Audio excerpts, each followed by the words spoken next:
Kaya pala nakaipon-ipon ka Nakaipon ako. Pinambili dahil sa sweldo mo tapos extra income mo pa sa panghihilot. Sayang naman, bihira na yung babaeng tulad mo na talaga magpupursige, maghanap buhay, lalayo para lang makaipon, may pangbahay, panggawa ng bahay.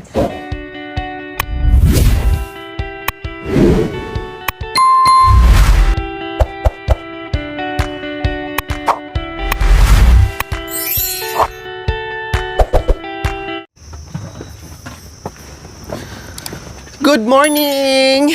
Papunta kami sa Sibol ni Nanay Baby and Ate She. Dahil kami ay maglalaba. Dahil gumanda na ang aming Sibol. Dumami ang tubig, lumaki. No, hindi na kami mauubusan. Dahil hinukaya na po namin yan ni Tatay Okra. Wow! Ang ganda naman. Ano, okay pa pala yung yung gripo? Gumana? Oh, ayun Gaga. Oh, may tubig na lumalabas. Oh, kaya pala hindi na umapaw dito. Very good pala. Okay pa pala yung yung tubig. yung hose, no? Kailang, syempre, doon kami mga kabayan. Doon kami maligo. Ay, doon kami maglaba. Pichel? Nandiyan. Nandito ni ni Nanay.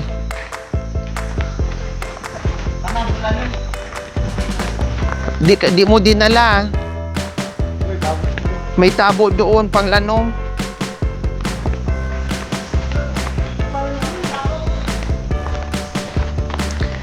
Yan, ito yung nakatago nilang paraiso na labahan na ang ganda-ganda dito, Kuya Buyag. Tabi-tabi, bari-bari. Super lamig dito, Ang ganda. May bathtub sila dito, mga kabayan. Oh, wow! Ayan ang magandang bathtub nila ni Nanay at saka ni Ate She. Oh, diba? Asawa ni Ate She. Tama po ba, Ate She? Sinong gumawa niyan? Gumawa ito si Kuya Paktong. Si Kuya Lepaktong? Oo. Si Kuya Tipaklong pala ang gumawa nito. Ang gumawa. Magtrabaho. Talagang ginawa po nila yan dyan, Nay, kasi may nagtatrabaho dito. Wala kayong lighter dyan, Nay? Wala. Wala. Ay, sir ka. Sindihan ko sana to, Sino ba?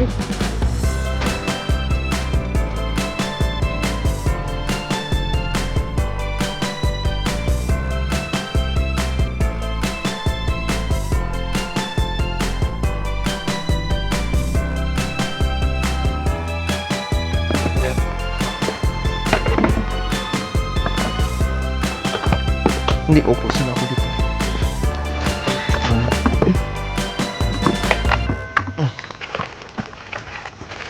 So, ayan, nakarating na kami dito sa magandang Sibol. Yes, mayroon siyang sariling pala, no? Sibol, ayan, dito nanggagaling sa gilid, no? Kailan dadagdagan lang dito, mga kabayan, na galing din doon sa unang Sibol, sa itaas, na kung saan doon tayo nag-iigib. Pero ang kagandahan lang dito, kasi may malaking bato, at hinukayan nga po nila, para magkaroon ng tubig, para magkaroon po ng imbakan ng tubig po, mga kabayan. Kaya hinukayan po nila at maganda siya. No, maganda. Matigas yung matigas nga. Ang galing naman, no. Ang galing naman. Malambot yun. Talagang Ganyan. napaka matalino ng ating mga kapatid.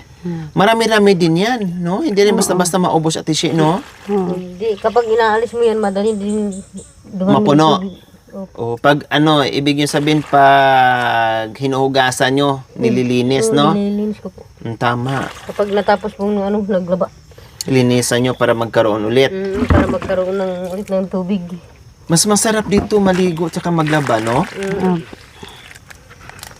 Kailang malamig dito. Sobrang sobrang lilim. Nandito talaga sa sa ilalim ng mga malalaking puno, mga kabayan. Ito talaga yung labahan mo dito, te. Dito ako naglalaba. Bakit doon sa taas? Doon si nanay sa taas. Ah, Kasi hindi kami magkakasya kasi naglalaba dito. kanya-kanya po kayo. Kanya-kanya yung ano.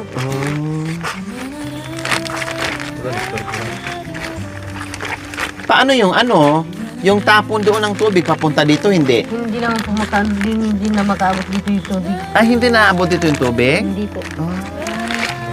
Oo nga, kasi nakita ko nga dito ang daan niya. Oh. Diyan kami din nag-iigib dyan oh. Kaso lang po natabunan ng lupa. Ah, dati dito kayo din. Dito kami nag-iigib dyan. Bakit malakas din ang dito? Po. Malakas din ang... Kapag maano po dito yung maalis po yung tubig kapag matagal ng maanohan ng araw. Pero hindi naman nawawalan to ng tubig kahit tag-araw o tag-init. Kahit masyadong malakas yung kahit mainit na mainit, kwarisma. Yung kurisma po maano kurusma na Maalis din maalis to? yung doon kami Sa taas? Oo. Doon ng nag-ano ng tubig. Ito naalis, pero yun yung hindi. nandoon, hindi maalis yung tubig. Wow. Yung Ito lang. Oo. Oh, galing naman. Hindi naaalis ang tubig dito, mga kabayan. No, kahit papaano, naiiwan yung doon sa itaas. No problem. Talagang ganyan. Kapag wala naman tubig dito, doon naman sa kabila. Doon sa mahabang... Ah, meron pa doon. Opo, meron doon. Saan banda? Doon pa sa doon sa banda doon. Sa bahay din ni... Bahay ni katabi. Sherlyn. Katabi ng bahay ng bungso. Ah, doon kay Benedict? Oo. Ah, sa baba. Oo, Sa baba nila ni. Oo. Ang hato. Kaya pala doon na rin sila nag-iigib. Pamanan ni Mana, tantis. Sabi niya. Pamanan lano. Doon na rin sila nag-iigib. Ate Blue. Ah, ate. Ano po? Doon na rin sila nag-iigib. Doon po sila nag-iigib ng tubig. Kapag napagod sila doon, dito naman sila. Kaya pala hindi ko nakikita na kumukuha ng tubig dito kasi may igiban pala sila sarili doon.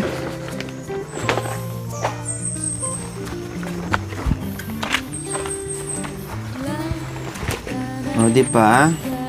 Talagang sabi ko nga, ang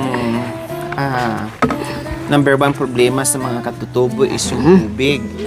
Kasi pag malayo sa tubig kung mga kabayan, hirap talaga sila kahit yung pang-araw-araw nila yung pangsaing man lang, pang-inom, kahit sa pang-inom, hirap.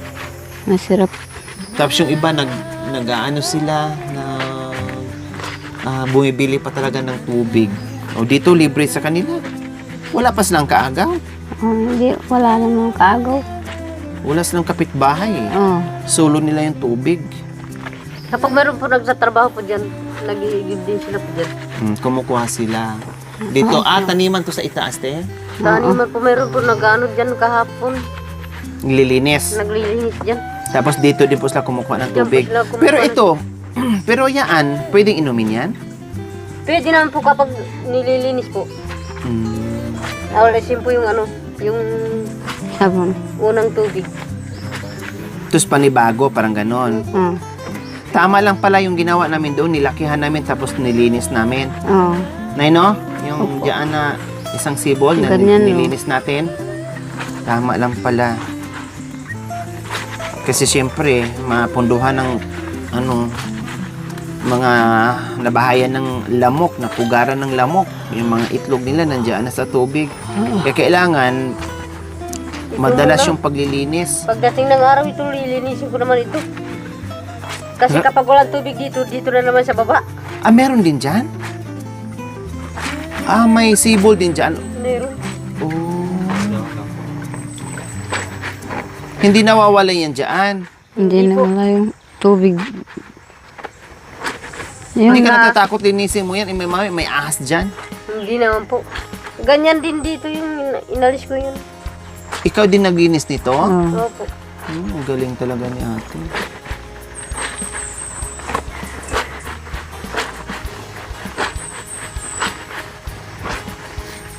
Ganyan lang. Ganyan lang po ang buhay dito mga kabayan sa kanila, no? Napakatahimik. Pagising sa umaga, magkape, maglaba, maligo, punta sa taniman nila, Punta sa taniman, tapos magtatanim, nagtanim, kumain na naman. mag-USB na naman. Oh, tapos uuwi ng gabi, ne? Ngayong gabi. Oh, makanyan lang ang buhay nila, paulit-ulit. Mm. Oh, at least napagod man sila mga kabayan, makapahinga sila ng bongga kasi walang ingay. Oh, walang ingay tapos sila lang dito, walang ingay. Walang ingay. Oh, puro lang mga huni ng ibon. Tahimik lang. Narinig mo iba't ibang huni ng ibon. Mm. Kahit pagod ka na dito araw-araw, okay lang. Okay lang. Dahil makapahinga ka ng... Walang maingay. Nakapagpahinga ka ng walang ano. Doon sa baryo, maingay tino. Baryo, maingay. Kaya Hindi lagi ka- kayo dito, te, kasi naingayan kayo doon. Hindi ka hindi ka Minsan lang makatulog. po makakauwi naman po doon. Minsan-minsan lang ang uwi mo doon. Lagi ka Kami- nandito kay nanay. Lagi po ako nandiyan sa kay nanay. Yung mga anak mo, Po, Wala. mga anak mo, ay wala kang anak? wala. Wala yung ano. O kaya pala lagi ka nandito kay nanay. Yung asawa na hindi makapanak Oh. sa lalaki. Yung babae, pwede naman mag-anak. Mga lalaki, hindi pwedeng hindi makabuktot.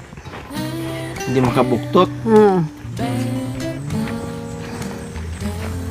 Ibig sabihin si Kuya Yatik lang ang nandoon sa bahay niyo, sa baryo. Oo. Doon siya sa baryo. Masipag si Kuya Yatik eh. Lagi kong nasasalubong na laging may mga daladalang kalakal. Binibili niya po sa ano. Kapag walang ano dyan, walang bunga dyan yung saging. Bumibili siya. Ah, nagbabay and sale, parang ganon. Kung madiskarte nga, nakikita ko siya eh. Pero ngayon hindi na siya hindi na siya titinda ng ano saging. Bakit? Ewan ko sa kanya. Anong income? Nag-ano na lang siya ng ano, gumagawa ng kulong-kulong. Nag-ano po siya ng kulong-kulong. Simple. Wala yung trabaho. Trabaho siya sa ng baryo ng mag-welding. Trabaho nila. Sa bayan. Hindi sa bahay. Bahay. Tumutulong. Yung kasama ng bahay nila yung papunta kay Yatik. Yung magpagawa ng yung sira silang Ilang taon na kayo magkasama ni Kuya Yatik sa mister niyo po? yung matagal Ano na. na siguro? Meron na siguro ng 20 taon na. 20 na taon na. Matagal na pala, no? Matagal na. Eh, bakit magkalayo pa kayo? Eh, wala na nga kayong anak, magkalayo pa kayo. Ikaw nandito sa bundok, siya nandoon sa baryo. Ay niyaya ko po siya dito sa bundok, ayaw niya. Kasama ko siya ngayong aakyat. Oh, Paghapon uuwi siya. bakit? Ayaw niya sa bundok siguro. Kasi walang alak. Walang alak. Ayaw niya sa bundok kasi walang alak. Ibig sabihin, papunta kayo dito, magkasama kayo. Magkasama. Tapos, Hapon mag-uwi. Nung wala naman siyang inumin yung alak, malungkot. malungkot siya pag walang alak. Oo. Nung magkainom Alak? ng alak, masaya. Masaya. Buti hindi kayo nag-aaway, Tino. Hindi kami naman Kapag inaaway niya po ako lang iiwas sa kanya. Very good. Kasi ayaw ko po ng Gulo. ayaw ko ng gulo kapag ako kasi ang nagdilim na panin, hindi ko alam kung anong madadampot kaya ako na lang po ang umiiwas. Tama. Very good ka. Kaya kailangan umiwas lang, no? Oh. Tapos, bago ka pupunta ng baryo, inaabot ka ng ilang araw dito. Bago ka babalik doon sa baryo. Aalis ako dito ng kapag maaga akong aalis dito, kapag mabilis kang pupunta doon sa baryo. Kapag umalis ka ng alas 7, alas 9 akong nakarating Alas doon. 9 ka darating doon, mabilis yun na lakad. Opo. Mm. Pero kapag mahina yung lakad mo, matatagalan ka. Abutin ka ng 3 oras na eh. Pag mahina ang lakad mo. Mm-mm. Hindi, ibig kong sabihin, pag pumunta ka dito, katulad ngayon, nandito ka, kailan ka babalik o uuwi ng baryo? Uuwi ako kapag bibili na lang ng anong bibilhin sa doon sa bahay. Kapag anong kailangan. Kapag anong kailangan. Kayo talaga mismo ang lumalabas or bumababa ng baryo para bibili ng kailangan nyo dito ni nanay. Opo. O tulad ng Minsan naman po kasama ko yung sinanay. dalawa kini nanay? Oh, wow. Kaya pala nung nakaraan, nasa lubong namin kayong dalawa. Oo. Tandem kayo talaga ng nanay mo kasi si Ate Michelle ay panganay anak ni nanay, baby sa unang asawa. Sa unang asawa po. Oo, panganay na anak. Kaya lagi silang magkakasama. Lagi silang magkatandem, magkakasundo silang dalawa. Hindi, yun si tatay, kasundo ko rin si tatay. Magkakasundo kasi mabait nga ito si Ate Shi. No, Kapag hindi magkakasundo mo- sila. Kapag hindi mo hinasamahan yung mga matatanda, kasi kapag hindi mo inalagaan yung mga magulang, pagdating ng araw, kung saan ka galing, walang mag-ano sa yung nanay po, saka yung tatay, kapag anong dadalhin mo, siyempre maggagano sila, ay nandiyan na, salamat at nandiyan kayong mga anak, kung anong binibitbit yung iano na dyan, maglalaga ng kape, o mag-ano ng kung ano dyan, Tama. magdadala ng, bibili ako ng tinapay doon sa ano. Pupurihin ka ng mga tao kasi nag-aalaga ka ng mga magulang mo, kumbaga, na hindi pinababayaan. Mahirap kasi kapag wala nang magulang. Sabihin mo na lang kay Kuya Yatik na dito ka na pumirmi para hindi magastos. Yung pera natin na pinagbintahan natin ng kalakal, maiipon natin, bababa na lang tayo ng bayan kapag oras na namimili tayo para sa pagkain natin dito. Dapat sabihin mo ng ganyan. Si matagal na po ako nagsasalita, ayaw niya po. Sinasabihan nyo na.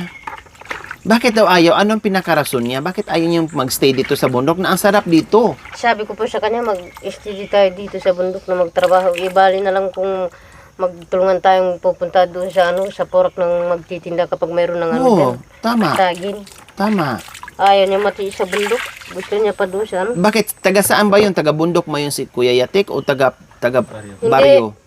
Lumaki siya sa Sa bahay. lumaki siya sa bayan. Sa bayan sa lumaki. Saan kayo nagkita? Diyan Bago sa... kayo mag-asawa? Hindi, ito lang siya, si nanay ang nakakita. Ay, oo nga pala kasi si Kuya Yatik, anak pala ni stepfather mo na si Opo, Tatay kasi yung Okra. kapatid niya doon sa Planas, nandun yung kapatid niya sa Planas, palagi ako nandun. Bihira lang ako aakyat dito kapag Tama, kasi umakyat ako nagdala ng pagkain sa kanila. nakalimutan ko pala mga kabayan, si Kuya Yatik, na asawa ni Ate Michelle, anak din ni Tatay Okra. 'Di ba? Si Tatay Okra may pamilya noon. Yeah, No, and then si nanay may pamilya din noon. Nung naghiwalay at namatay, ay magkasama sila and then nagkaanak sila ulit. Kaya binuya na lang siguro, ito na lang anak ko, yung panganay mo, yung panganay ko, sila na lang mag-asawa, total kilala na natin at tayo na yung mga magulang. Parang ganun siguro ang nangyari po mga kabayan. Si na lang, yung binigay nila sa akin, pinaalaga sa akin, Sherlyn at saka si Kayo na nagpalaki kay Charlene. si Iris. Kayo na nagpalaki. Opo, kasi kung magkakulang-kulang siya sa Dede. Parang anak yun na si Irie, ay si Charlene. Tapos pinapaaral ko po sila po doon sa doon sa baryo. Na asawa ni Kuya Benedict, tama? Opo. Ikaw na pala Pinaaral nagpalaki ko po kay sila. Pinaaral namin si Tatay Atik. Kumukuha siya ng scholar yung bunso. Oh, wow. Kaso lang po na nadali siya sa sa asawa. Nag-asawa na rin. Opo, nag-asawa yung nandyan. Sabi ko sa kanila, dala kami si Tatay Atik, sabi namin sa kanila, dapat sana tapusin niyo yung pag-aaral niyo. Huwag muna kayong mag-aasawa. Tama. Kaso lang hindi sila di mapigilan, nag-asawa rin sila. Bakit hindi nila napigilan, nag-asawa? Ewan ko sa kanila. Hindi nyo sinabihan na una lang ang sarap. Pagkatapos ng sarap, hirap na naman. Hindi ko na sila Ng forever. hindi ko na sila binawal. Hinayaan nyo na. Hinayaan ko na.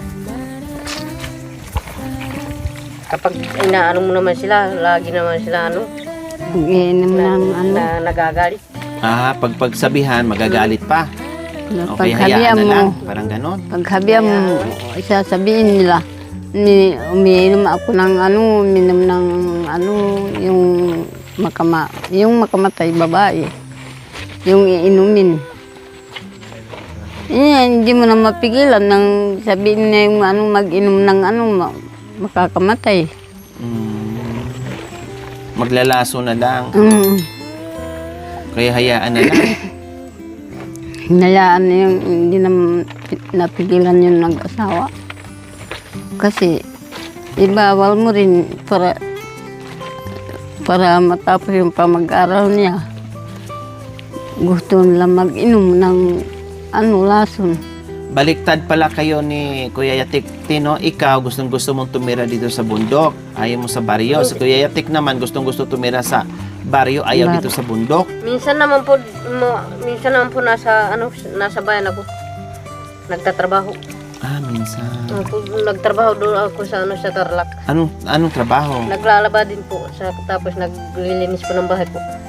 Bakit umalis po kayo? Maganda na sana yung trabaho nyon. Maganda na sana yung trabaho ko. Kaso lang po, yung si Tatay Yatik, umuwi ka muna dito sa bundok. Pagdating ko Baka dito, na-miss ka lang niya. po, Na-miss ka lang niya Hindi. tabihan. galing din siya, pumupunta rin siya doon. Binibisita ka. Binibisita. Pero nagpapatulong ako, sabi ng boss ko. Pinupunta ka lang dito ng asawa mo. Siguro nagpapasadyer sa yung asawa mo tapos uuwi na naman sa bundok. Sabi ko sa boss ko, hindi ko naman po siya binibigyan. Mahirap Nagpapa-charger ka daw? naman po nagpapa-charger daw si Tatay Yatik. Na-miss ka kaya kailangan mag-charge. Sabi ko lang po sa boss ko, siguro namimiss na lang po ako. Sweldo lang yata siguro nang gusto ng asawa mo sa'yo. Tingnan mo, kapag nabigay mo na yung sweldo mo, uwi na naman. Pinadalahan ko siya ng binigay sa akin ng boss ko yung sweldo ko, pinibigay ko Saan? Anong gagawin sa sweldo nyo? Bakit binibigyan nyo kay Kuya Yatik? Akala ko po mababago niya yung bahay. Gusto ko sana ipabago yung bahay. Tama. Kaya nagtrabaho kayo. Kaya nagtrabaho po ako. Kaso Okay. lang po, hindi niya po nabago yung Saan niya dinala yung sweldo mo? May trabaho naman din siya. Ewan ko naman po sa kanya. Aray. Pagdating ko naman po, tumawag siya, umuwi ako. Tapos, nandyan yung pera mo. Ibili na lang natin ng ibili na lang natin ng motor. Hindi naman niya ginastos. Inipon lang niya. Hindi, yung iba po, Nagastos? Nagastos niya po yung iba. Magkano yung nagastos niya? Siguro siguro yung niya, naubos niya. May siguro 30. 30 mil? Opo. Aray. Kasi bawat po nang ipadala ko po sa kanya, kapag nagsusuldo po ako ng 2 buwan, 10,000. 5 mil ang isang buwan. So, Opo. 10,000, 10,000. Tapos, iba naman po yung binigay ko sa kanya, yung panggas niya. Kasi naghihilot din po ako ng mga, mga tao. Marunong ka manghilot? Opo, hinihilot ko po sila. Marunong ka magmassage? Ganon? Oh. Anong klaseng hilot? Pilay? Yung mga Katawan? sakit po sa katawan, saka yung may pilay. Tapos, yung mayroon nararamdaman po sa katawan po. Ay, pwede mo akong hilutin mamaya? Pwede naman po. Oh, marunong ka pala manghilot. Diyos ko, nagtiis ako sa sakit ng katawan ko kagabi. Pinahilot ko sa team. Yung pala, marunong ka manghilot. Lahat po ng mga tao po doon. Kayo po ang nanghihilot. Mababait po sila. Kaya pala nakaipon-ipon ka. Nakaipon ako. Pinambili Dahil sa mo- sweldo mo, tapos extra income mo pa sa panghihilot. Sayang naman, bihira na yung babaeng tulad mo na talaga magpupursige, maghanap buhay, lalayo, para lang makaipon, may pangbahay, panggawa ng bahay. Paggawa po Swerte sana, na sa asawa yun, napakaswerte na sa asawa, sa hirap ng buhay ngayon, napakaswerte bilang isang asawa na katuwang mo sa hanap buhay at magpapatay ng bahay, swerte na kagaya mo. Meron Swerte po. yung magiging Kasi noon po yung asawa mo. yung umpisa ko noon po, yung bago kami nagsama. Lagi din po siyang umaalis, lagi po siya nagpupunta sa mga kapatid niya o sa mga ano niya. Pumunta din siya doon sa biyanan niya doon sa tatay ko. Nagbakasyon din siya doon ng ilang linggo. Parati ako nag-ano sa bundok dito sa nagkukuha ng mga puso. Nakaipon ako, pinambili ko ng isang motor. Wow. Yung binigay niya sa kapatid niya. Yung isang motor. Siya yung sabi ng motor. Nilalagay ko po sa nilalagay ko sa Alkansya. alkansa yung alkansa na yung binibili doon sa Piggy bank. Opo. Yung baboy na alkansya. Opo, nakabili ako ng isang motor tapos. Grabe. Yun yung ginamit namin noon, nagtitinda po ng saging, kamuti, Ang sipag mo, ate. tapos ha? Swerte Swerte ni Kuya Yatik sa'yo. nakasama rin ako kay Sir Ray. Tere. Si Tatay Ray doon sa Porac. Ah. In-interview niya ako, nag-alaga din ako ng nag-alaga rin ako ng yung baboy na maliliit. Opo. Na po yun. Napadami ko, kaso lang po napisti po sila ng sakit. Kaya namatay. Opo. Ang dami palang mo, no? Ang daming racket mo noon, Namatay yung virus. Swerte na ni Kuya Yatik sa'yo. Tapos Kuya Yatik, hindi naman inaayos yung buhay niya. Hindi Siguro hindi siya nagsiseryoso ng Sabi ko po sa kanya, masyado kasi ang iniintindi niya, sarili niya, wala naman siyang intindi na anak. Kaya siguro, sige na lang siya inom, hindi nag-iipon ng pera. Pero hindi dapat. siguro sasabihin niya, Dapat nga mag-ipon. siguro sinasabi niya po sa sarili niya, baka hindi ako mabigyan ng asawa ko ng anak. Kaya lagi, siguro sa isip niya, kaya iinom na lang ako ng alak. Hindi yon. Hindi na. Madali po siya nagkakasakit. Dinadala ko din po siya sa O dahil sa pag-iinom niya. sa ospital. Hindi ibig sabihin o hindi rason na mag-asawa no na mag-inom o magbisyo, hindi na mag-ipon ng pera dahil porke walang anak. Maraming mag-asawa Marami naman po. no na hindi nabiyayaan ng anak. So hindi ibig sabihin na pag walang anak ay pwede ka na magbisyo, hindi mag-ipon ng pera, bagkos mag-ipon nga ng pera kasi walang anak na mag-aalaga. Kailangan mag-ipon ng pera pagdating ng panahon, pag tumanda na, kapag maraming pera. Maraming hindi na yung mga yung Kaanak. yung kamag-anak mo yung pinsan-pinsan. Tama. Dapat ganun nga eh. Baliktad pala si Kuya Yatik. Talagang sigurong taong Yung mabisyo siya, gustong mainom. Yun nandyan yung ginagamit na yung motor ngayon. Yun yung napagtrabahoan ko doon sa Biro mo, yung ginagamit pala niyang motor, sa ikaw pala ang bumili niyan. Dahil sa pagtatrabaho mo, napakaswerte niya, napakabait mong asawa. Sabi ni Tatay Atik, saan ba ilalaan yung mga pera mo, hindi natin ibili ng motor yung mo, yung pera mo, saan ba ilalaan? Pagtanda. Sabi niya sa akin. Sabi ko sa kanya, kaya nilalaan ko diyan para sa kapag nag-aano sa trabaho. Kung mayroon nag-aano po ng yung magkutsi yung mga lalaki, tapos Opo. magtatabas. Para dito pag pangbayad, Panyuldo po na nagtatrabaho. panweldo. Siyempre masusulit mo naman doon sa Pananim. pananim. Kaso lang hindi siya Kaya ngayon, hindi na kayo nagtrabaho sa bayan. hindi na ako nagtrabaho sa bayan. Eh ngayon, binibigyan ka rin ng pera niya. Pag meron siyang pera, hindi kanya binibigyan? Eh paano na ngayon? Wala kang Kaya pera kasi wala ka ng trabaho. Kaya noong Pasko ako, sumama ako sa mga kasamahan ko nagpamasko. Saan? Doon sa sa Nanyawad? bayan. Nanyawad? Pasko. Pag Pasko. Kapag Pasko. Pero kapag walang Pasko, hindi ako sumasama. Oo, Pasko. Okay Kapag na. Pasko, sumasama lang po ako. Ako noon ng Pasko. Binigyan nila ako ng regalo ng kahit 5 piso, 10. Magkano ka? Po. Magkano ka lahat-lahat? Po ako ng isang araw. Hanggang mag-umpisa ako ng alas 7 hanggang alas 12. makaano ako ng 1,000. Grabe no? Kasi bago ako magpahinga alas 12. Tapos pagka alas 12, ulit pagka hanggang Hindi, hapon. alaw na. Bago na naman pupunta na naman sa sa inyo. Magkano lahat ang nauwi mo dito? Ano po, nakaano lang po ako, 15. 15,000? Opo. Kaya nagpapasalamat naman po ako sa Diyos na hindi niya po ako pinabayaan. Grabe no, ang laki no. Naka 15,000 ka. Opo. Kasi Pasko na. Grabe no. Sa sunod Pasko, isama mo ako ha. Dalawa tayo. Magkakasama tayo, hati tayo. Pwede na po. 'Di ba? Sa O ngayon, naubos na yung 15,000 mo.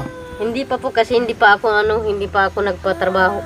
Inipon mo. Opo. O baka mamaya kukunin naman ni Kuya Yatik yan. Hindi po, nandun naman po yung iniwan po yung iba po sa kanya.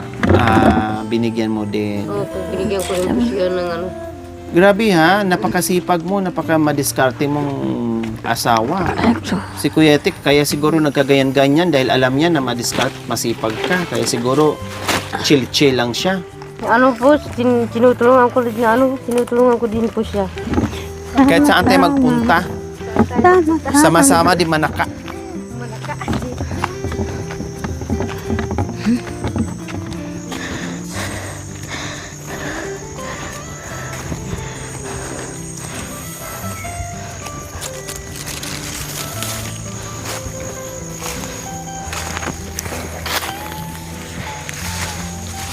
Na sampayan. Kasi yung madaling maabutan ng pagsasampay.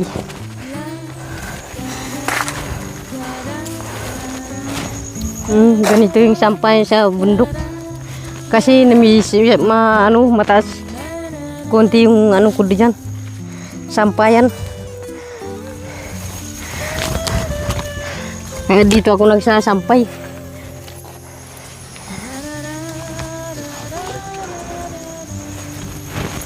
Christmas tree ni ate yan. Christmas marga.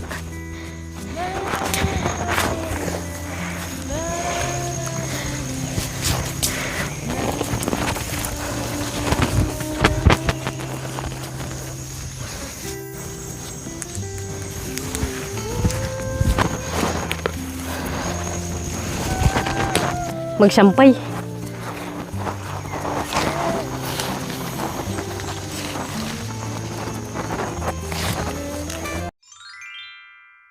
Thank you for watching. Don't forget to like, share, and subscribe.